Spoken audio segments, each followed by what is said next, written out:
Припадниците на специјалната косовска единица РОС денеска после пладне започнаа со повлекување од граничниот премин Јариње, од каде утрово во 7 часот србите ја ослободија едната лента од патот.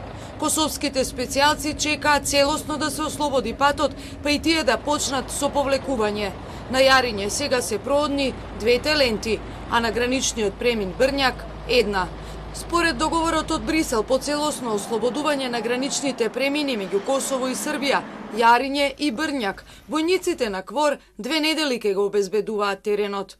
Мисијата на КВОР, предводена од НАТО, почна да ги презема првите чекори за деескалација и подобрување на состојбата на северот на Косово, каде блокадите траја 12 дена. Од денеска под силно присуство на КВОР, според резолуцијата 1244 на Советот за безбедност на Обединетите нации од 1999 година, ке се обезбедува слободата на движење на сите заедници кои живеат на Косово, се наведува во нивното соопштение. Воспоставување на слободен проток на сообраќајот се очекува во понеделник. Постигнатиот договор меѓу Белград и Приштина во врска со регистарските таблички предвидува на местото на символите на Косово и Србија да бидат ставани налепници.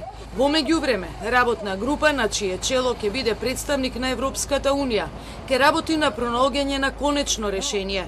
Првиот состанок на групата е закажан за 21 октомври во Брисел, а предвидено е конечно решение да биде најдено во рок од 6 месеци. Србите од Косово до вчера, 12 дена со ред, со своите возила и земјоделска механизација беа на блокадите, откако Приштина одлучи српските регистарски таблички при влез во Косово да бидат заменувани со привремени.